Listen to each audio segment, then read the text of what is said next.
নমস্কার, সকলকে স্বাগত। আজকে ঢেকিতে চাল কুটে সরা পিঠে ভাজবো। আতপ চাল 1 ঘন্টা আগে ভিজিয়ে রেখেছি, জল ঝরানো আছে। এইবার একে ঢেকিতে কুটতে নিয়ে যাব।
আমরা ঢেকি থেকে আতপ চাল কুটে বাড়ি চলে এসেছি।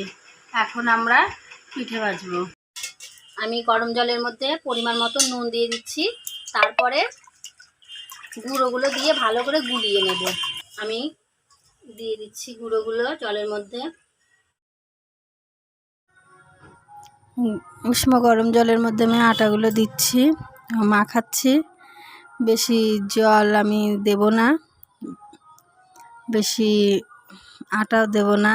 ধীরে ধীরে আমি গোলাবো, যাতে ঘন হলে জল দিতে পারবো, কিন্তু বেশি পাতলা হয়ে গেলে জল দিতে পারবো না।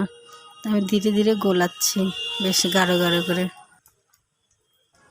গোলাগুলো আমার প্রায় মাখানো হয়েই গেছে। এবার আমি পিঠে ভাজার কাজ শুরু করব। উনানটা জ্বলছে, আমার সারাটা গরম হয়ে গেছে। এবার আমি এক এক করে দিয়ে দেবো গোলাগুলো। সারাটা গরম হয়ে গেছে। এবার আমি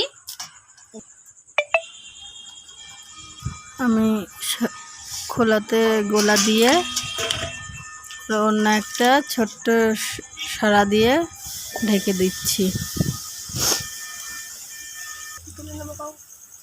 এবার আমি সারাটা তুলে নিচ্ছি, ঠান্ডা জলে রাখছি।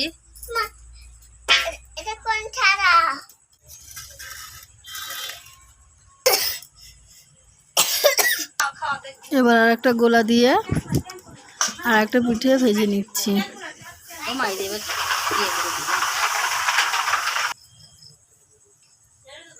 এবার তুলে নিচ্ছি আর একটা।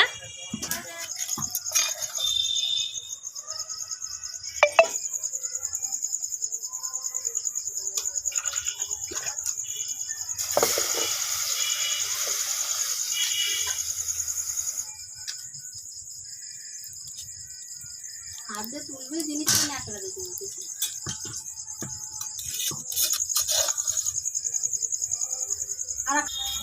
আমার অনেকগুলো সরা পিঠে ভাজা হয়ে গেছে। এই পিঠেগুলো কেমন লাগলো আমাকে কমেন্ট করে বলবেন এবং সাবস্ক্রাইব করবেন। সকলে ভালো থাকবেন।